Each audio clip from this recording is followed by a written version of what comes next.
So welcome everybody. I'm Tom Evans. Would it be okay if we went on slightly past 1 o'clock? I'll try and we just crushed lunch a little bit. Yeah, but actually, because one of the things I'm going to talk about is creativity and how we can. One of the things I do is bend time and get more things done in less time. So there's a little trick we can all do, which is if we all put our hands on our belly. What we can do is change the time continuum in this room so we get more done in less time. How about that? Right. So what you do is you breathe in, so your fingers just part, and then you breathe out about 4 times as long as the in-breath. And really exhale, really use your diaphragm. Do that 4 or 5 times.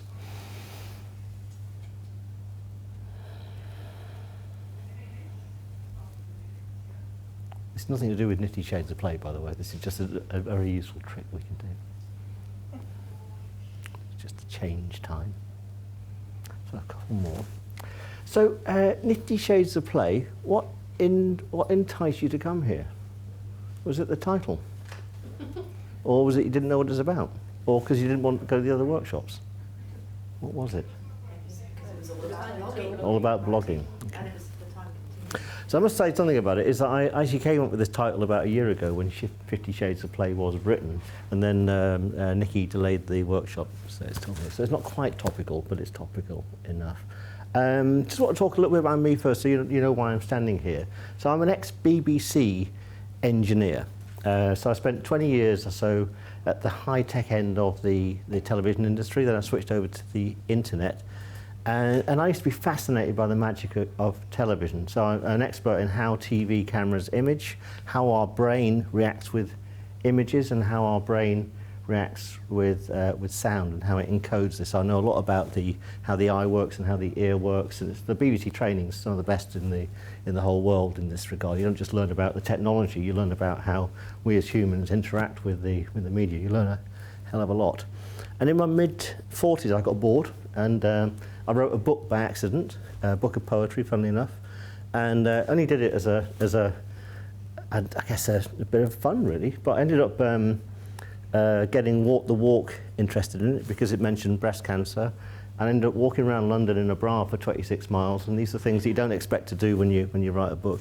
But then something really unexpected happened as people started approaching me saying, "Tom, can you help me write books?" And you've written a book, so I started doing that. But I had no mechanisms really for helping people that got stuck, and I found a lot of people had writer's block, so I went and did a bit of NLP and a bit of hypnotherapy and a bit of regression therapy, and I became really good at getting people unstuck. And I started studying how the brain works with creative mechanisms, why it gets blocked, what frees it up, and specifically, and that's why I'm standing here today, what makes people pay attention. So this talk is going to be in 3 bits. Here's PowerPoint, by the way, because there's some visuals I've got to share with you. There's only a few death by bullet points. The first bit's a bit techie, but not over techie. The second bit, I'm going to talk about engaging eyeballs, how the eye actually responds to stuff so it gets attracted to see things. And then in the third bit, we're going to have some fun. All got some pens and paper, something to write with? Which is great, fantastic, okay. So excuse me, these bullet points are a bit small. Just want to explain a bit about our wired world. We couldn't have had this chat necessarily 200 years ago. All we had then was books and newspapers.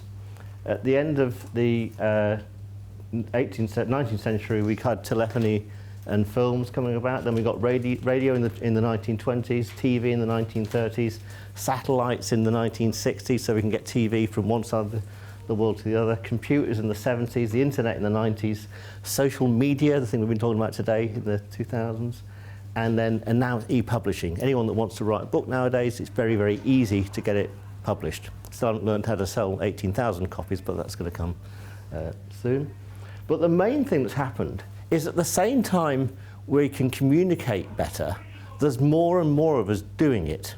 So we've gone up to now over 7 billion people on the planet, and there's 2 billion of that 7 billion people that are wired. So we've got more ways to create noise, and there's more of us creating the noise. That make sense?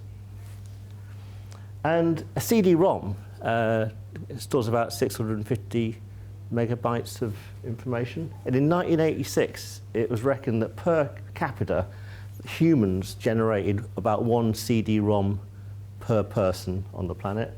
And that has really, really accelerated now So that if anyone's got one of these smart cards, just the stuff we all generate every year is absolutely huge. So this week, for example, I've done 2 YouTube videos. I've recorded an hour's worth of a radio interview, which I put up online. I've done a couple of blogs. So I've probably generated just personally about 30 megs or so. I've done some Pinterest posting as well, you know, so that might be 50 megs or 100 megs. And that's just one of me. And there's 2 billion people all doing this. So it becomes increasingly difficult for us to stand out amongst the noise. So any questions about that bit so far? Is that all clear? So there's more of us creating more stuff, and it's difficult for us to get eyeballs. Okay. So capturing attention, this is really important. So what do you think the left brain does, and what do you think the right brain does? Any idea? Right brain is practical, and left brain is emotive language. Yeah, so this is absolutely right. That's in the urban myth, that the left brain's logical and the right brain's creative. And this came into the urban myth in around the 60s. There was a guy called Professor Roger Sperry, and he did the first experiments with split brains. He was helping people out that were epileptic, and he used to cut the middle of the brain and find out that it stopped them having epileptic fits. But the main research he did was to find out which bits of the brain controlled which bits of our body and our neurology. And most of that research was done at the time by looking at people that had some sort of trauma. So they had a stroke or they had some physical trauma, and they found out, for example, that in the motor cortex, which is in the middle of the brain, as on the left-hand side, if that is damaged, then you'd lose motor function on the right-hand side, and vice versa. Nowadays, it's all got a bit more, let's say, detailed. What you can do now is you can actually get someone that's healthy and alive and awake, and the doctors, the neuroscientists, can anaesthetize one bit of the brain or a whole half of the brain and actually ask the person how they feel. And what's been discovered is that the right brain contains logical elements and the left brain creates creative elements. But the main thing that happens is the left brain focuses on detail and the right brain focuses on the big picture. Or I should say, the right brain doesn't focus on the big picture. There is no focus in the right brain.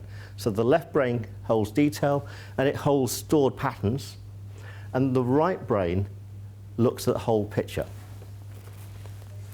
So what that means is, if we've got a message that we want to really get the whole brain involved with, we have to have something that's got detail that we recognize, but also that's interesting enough, big picture enough for the right brain to get involved with it.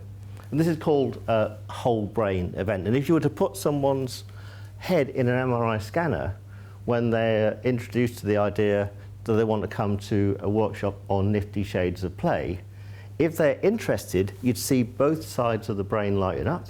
And if they'd rather go to the thing about mobile browsing for social media, or how to use video on a website, their brain would light up because of that. So what happens is, as we get interested in things, both sides of the brain need to light up to get our focus. If just one bit of the brain lights up, then we don't get the focus. But that's only showing a little bit of the picture. Because nowadays, neuroscientists have found out that our neurology is over the whole of our body. Our guts, for example, have got more neurons in our guts than a cat's brain. Our hearts have got massive amounts of nerve ganglia in them. And what's absolutely intriguing, if you flash an image at somebody that they're interested in, the gut mind shows a response 5 to 10 seconds ahead of the conscious mind. Now, this talk came kind of about because Nikki and I did a series of workshops on you've only got 1 second. You know, you say when you go to a website, you've got 5 seconds to engage somebody before they go off. And Nikki and I's talk that we did together about a year or so ago was about you only got 1 second, because that was about the increasing amount of information that were being pushed our way. But actually, in fact, you've only ever got -5 seconds nowadays. So your gut mind is telling your conscious mind ahead of it time what it should be looking at. And that's why, you ever heard, like, the phone's about to ring and the phone rings, you know who's on the other end of it? And that sort of stuff. It's because the gut mind is ahead in terms of time, which is kind of interesting. And how many people have ever said, oh, I really wish I'd gone with my gut on that? We've all done it, haven't we? Gut minds are all right, it's a primitive mind. It's a very ancient mind. Even from an evolutionary term, it's been around for millions and millions of years before we evolved to being humans. So what we want to do nowadays, to really engage with people, we want to create a whole mind event. And I'm going to show you at the end of this talk how you can create a whole mind blog that really interacts with the heart, with the gut, and with both sides of the brain. So patterns in the brain. So I mentioned that I mentioned this bit is a bit techie, right? But this is about as techie as it gets. What I did was I used this program called Audacity, and I recorded myself saying 50 Shades of Grey. And I also recorded myself saying Nifty Shades of Play, and can you see how similar they are as waveforms? Now, anyone here not from England? Anyone got an accent? Anyone from Scotland or Wales or anything? Anyone do accents?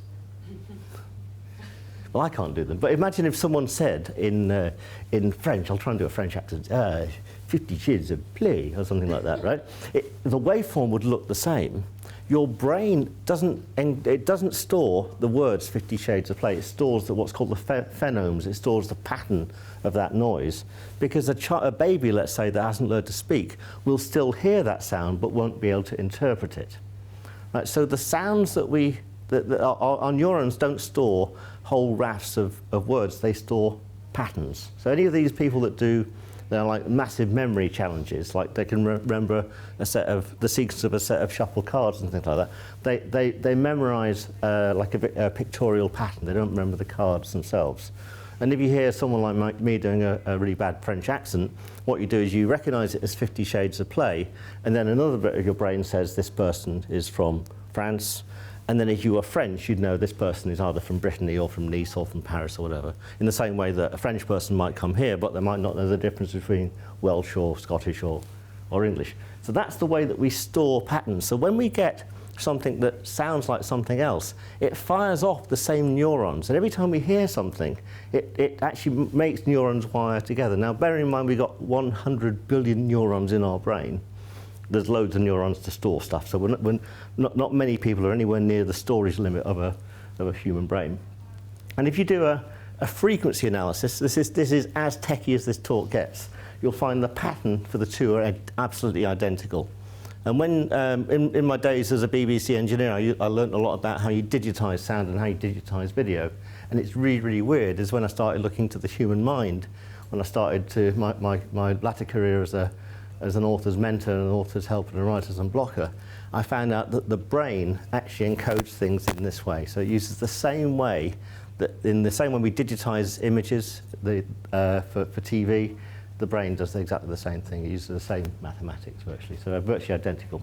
So to grab attention, it must be familiar, but it also must create a disconnect, and it must please or shock. So you stand out from the noise floor. So you've all seen this talk's Nifty Shades of Play sounds like 50 Shades of Grey, and then you've got like headlines like Freddie Starr ate my hamster. Okay, and that's one example is something which resonates because it's the same, and the other example is one where it shocks, so it's kind of different. You might recognise the person Freddie Starr, you might recognise the hamster, but putting the two together in the same sentence is what creates the disconnect and grabs your attention. Sorry, what was number 2 and 3? The slide went quite quickly. That one there? Yeah. So you must be familiar, but it also must create a disconnect, and it must please or it must shock. And if it doesn't do any of those things, then you end up in the noise floor. Okay. And anyone that's familiar with the newspaper industry, as you probably are, is you know that the headline writers for the what are these called? There's the red thingies. They get paid more than the headline writers for the Guardian and the Telegraph, and they specialise in looking at topicality and things like that, and things that will just create the disconnect. Okay. And here's some good examples of headlines and things. These are techniques you can use in your blogs. I mentioned before in the WordPress in the short panel, and keep them short. And one of the reasons for doing that nowadays is if you keep a blog title short, when you put it on Twitter, then if you keep it, let's say, down to about 20 or 30 characters, it's got more chance of being retweeted and then retweeted again. So everyone that retweets might need another 10 to 15 characters to retweet your blog. And you get some people who've got very, very long blog titles, and they use nearly all the tweet up with the blog title and the URL, and they don't leave any space for retweeting. As Dee said before, numerology is really, really important. I could do a whole talk just on how numbers affect our neurology as well. So 3 top tips is good. 5 things to do, 7 things to do, 9 things to do, 12 things to do, and so forth. They're really, really important. Be aspirational, so say to people 7 ways you can do things, or say how to do X, Y, Z.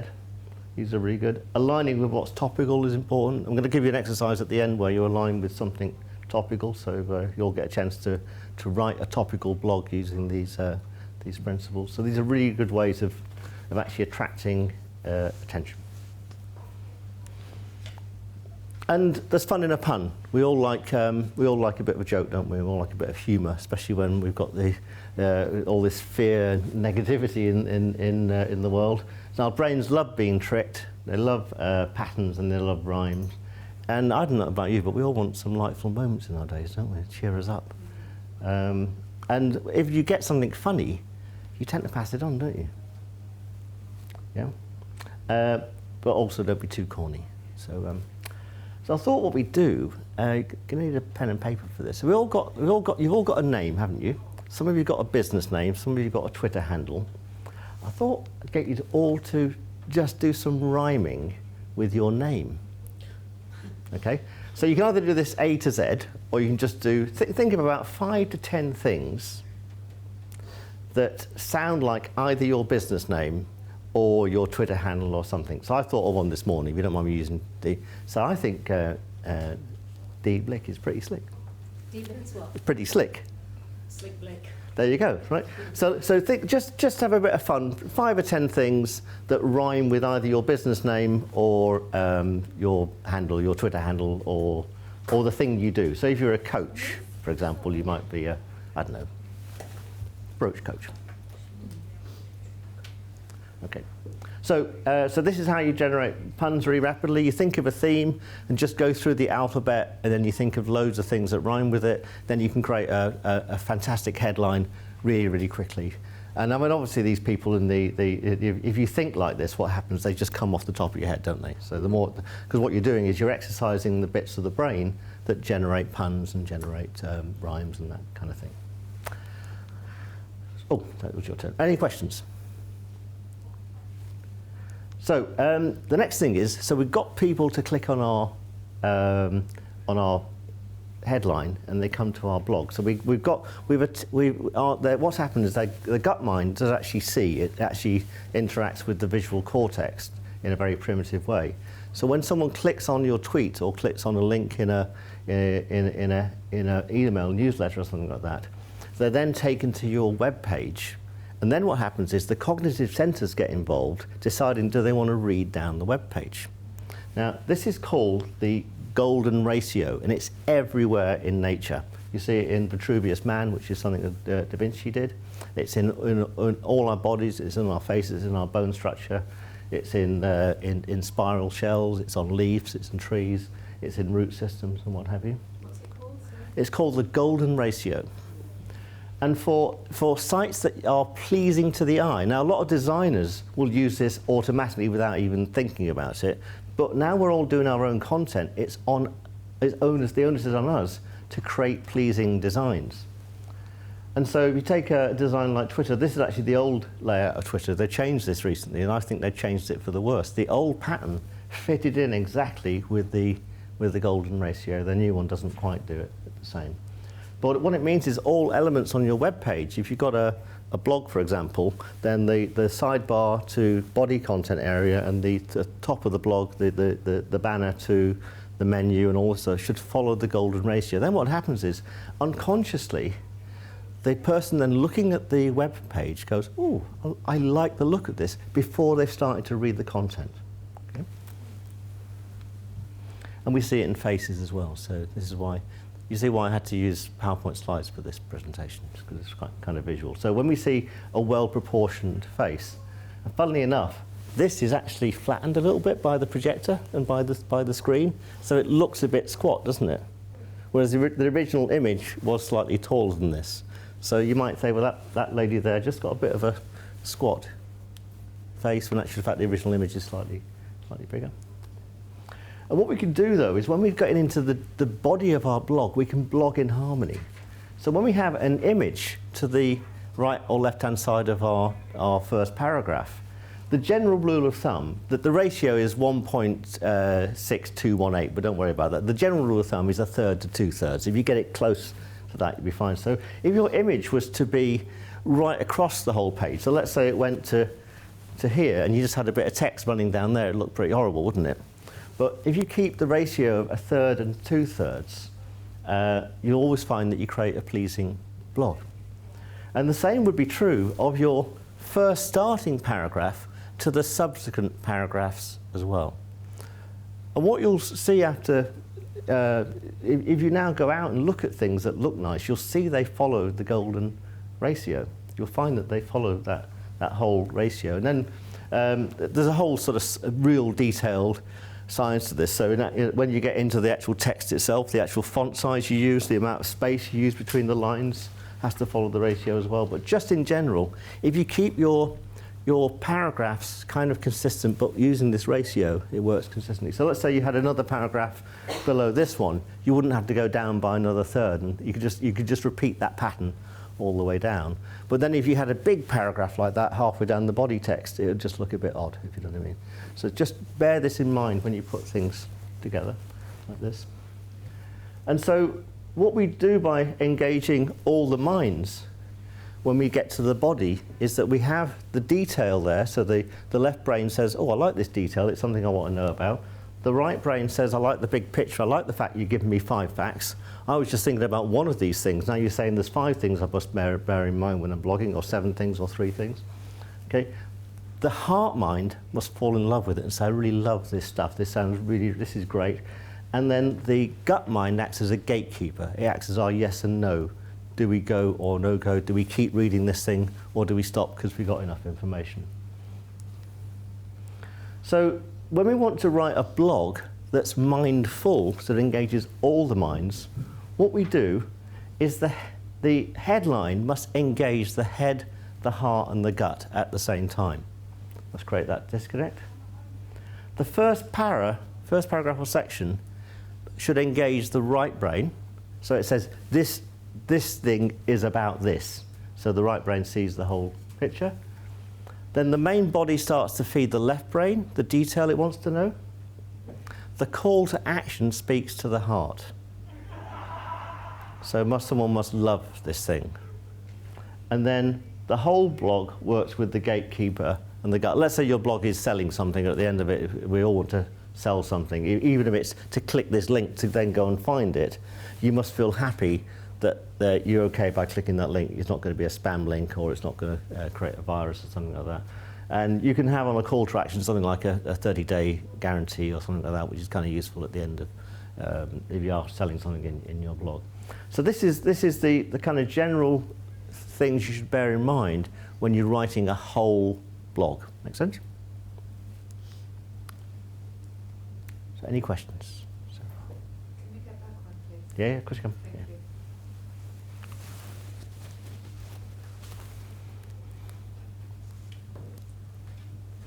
And if anyone wants these as a set of slides, just I'll give you a card and you can email me and I'll send them over to you. So when you say a gatekeeper and a gut, it's got to sound true to your gut. Does this sound true to you? Yeah. Okay, right. So if it sounds true, what we do is we overwrite our gut. What's happened over evolution is, as our self-awareness has grown, these other mind centers, I call them the vestigial mind centers, they've atrophied somewhat, and we stopped listening to them. And so all the times we say, I wish I followed my heart, and that, or my heart's not in it, and this sort of stuff, our language is giving away what is going on. So long as something sounds reasonable. Now this is, I guarantee that, I've not put loads of people who are blogging inside MRI scanners to actually measure all of this, but does it sound half reasonable, if you know what I mean? And it's only a rule, it's only a guide. So let's just slew this right the other way, right?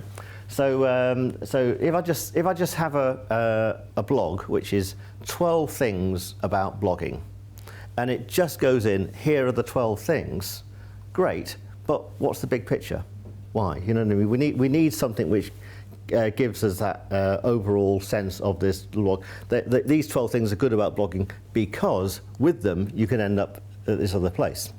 It'd be quite nice. I always put an image or a video or an audio track with every single blog. So I've augmented the blog and the image complements the blog. And one of the reasons for that is that sometimes when people are looking at blogs on what's called RSS readers, they see a little thumbnail image as well as they see the headline. And sometimes if some people are more visual than linguistic, then the image might grab them in, if you know what I mean.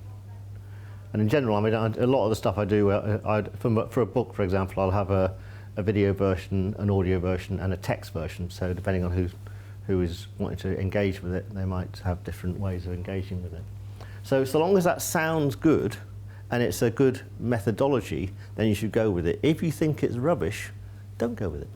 That's fine. When you say audio, you mean the blog is spoken? Yeah, so for example, this week I did 3 blogs. One is a text blog, one is a blog with a bit of text and some videos, and the other is a bit of text and an audio track. So you put that on where? YouTube? You can do it, in, the audio I put inside WordPress. Yeah.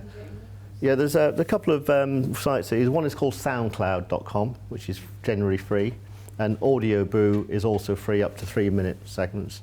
And they generate, and you can, Audioboo and SoundCloud, they've both got a mobile phone app, so for Android and iPhone. So let's say I wanted to interview someone sort of straight away here, I kind of interview them, press the button, and by the time we've gone and had lunch, then it would be on the interweb. And you get the code to either embed it in a blog, or the link will put it straight inside Facebook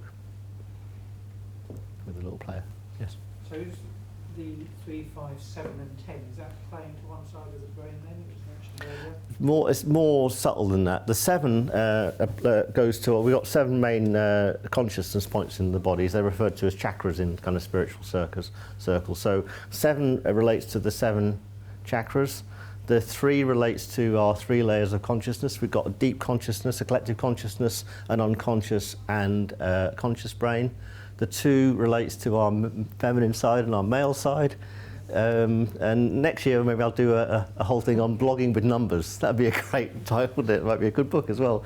So how we are hardwired for numbers. The universe is made of number, and different number sets respond to our neurology in slightly different ways. And there's some tricks you can play to in language to actually access these different mind centers depending on what you want to do as well. So if you wanted to keep in touch with your whole audience, should you be doing blogs at 3, 5, 7 and 10 over a period of time rather than 7, 7,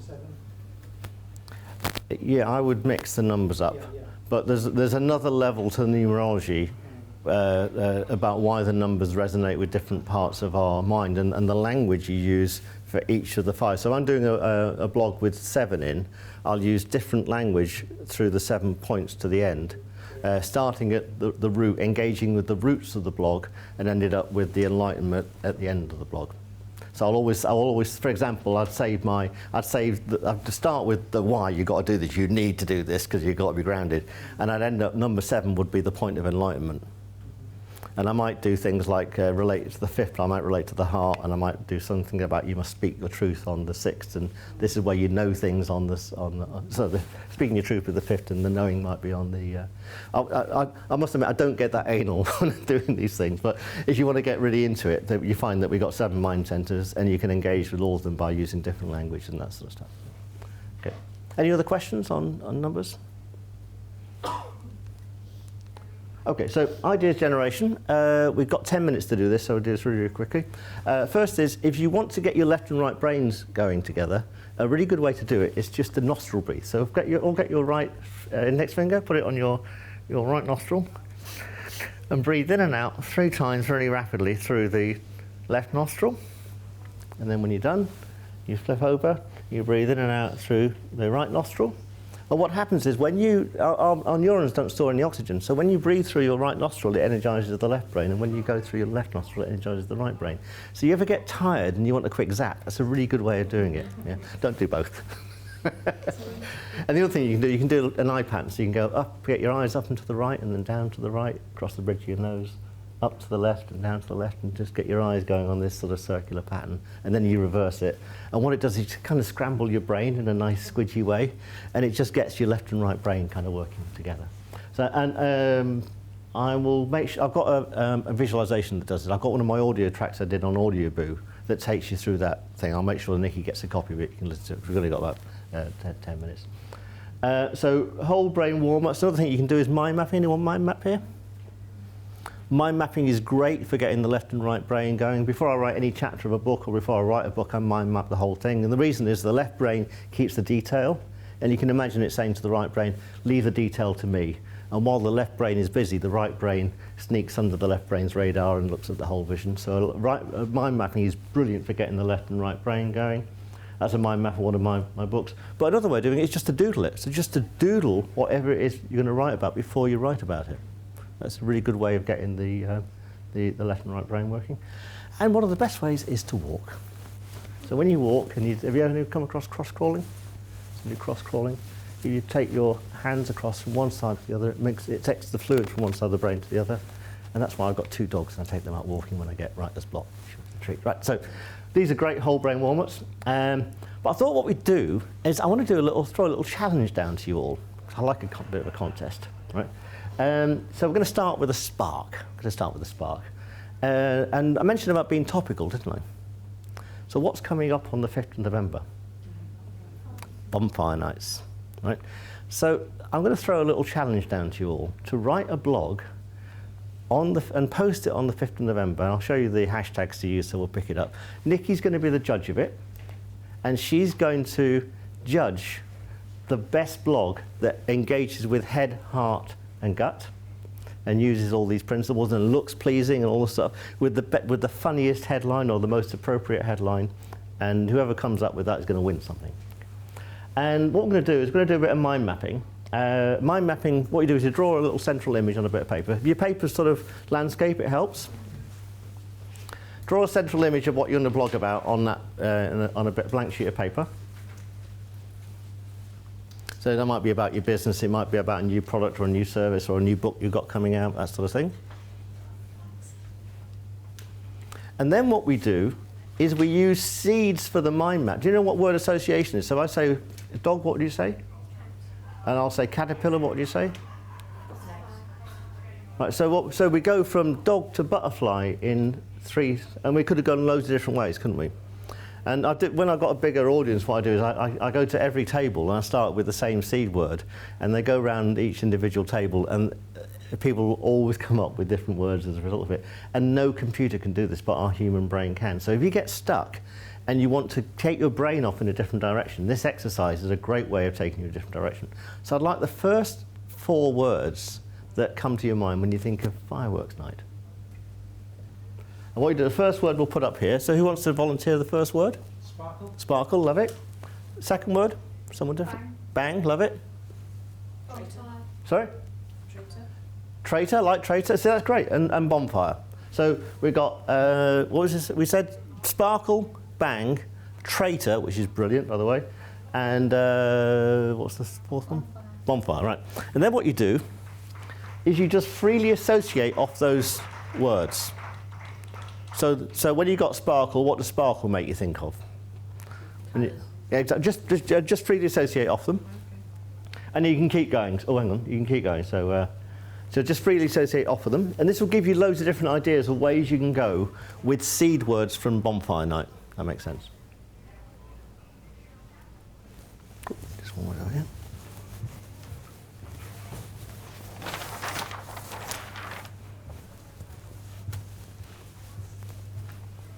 And as we're kind of running out of time, you can kind of continue this over the day. And your challenge is this. On the 5th of November, do a blog. The criteria with the funniest almost topical headline, the most engaging opening para the paragraph that gets our right brain saying we want to write this, the most informative or unusual body text, the most compelling call to action, the best use of the fireworks metaphor. And if you tweet it, if it's got a short enough headline, you've got enough space to do the headline, the URL of the blog, inspired by the book, right, and then put that hashtag on it as well over there, would you? So Nikki can pick it up as well.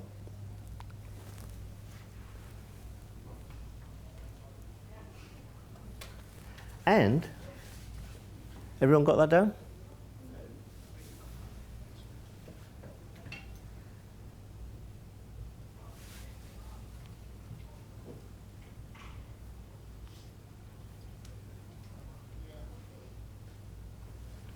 And I'll be doing one too, but I don't qualify for the prize. So.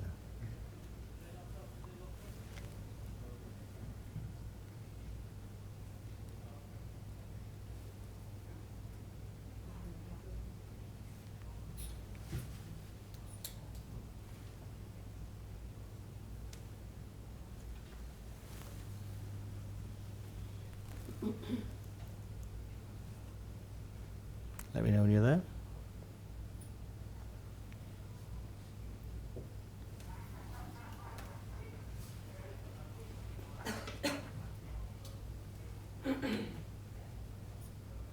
And the one that Nikki judges is the best is going to get access to my bending time course. I've got this course, it's got 4 hours of audio and video on it, and it shows you how you can change the speed of your thoughts so you can get more done in less time. And what better gift can be than be giving time to somebody. So any questions? If you want to know more about all of this stuff, I brought some books along. I'm going to do a book signing about 3:15, depending on timing today. And you can find out my blog. My blog is my website, and my website is my blog, so they're all integrated into one. You can find out more about me there, tomevans.co.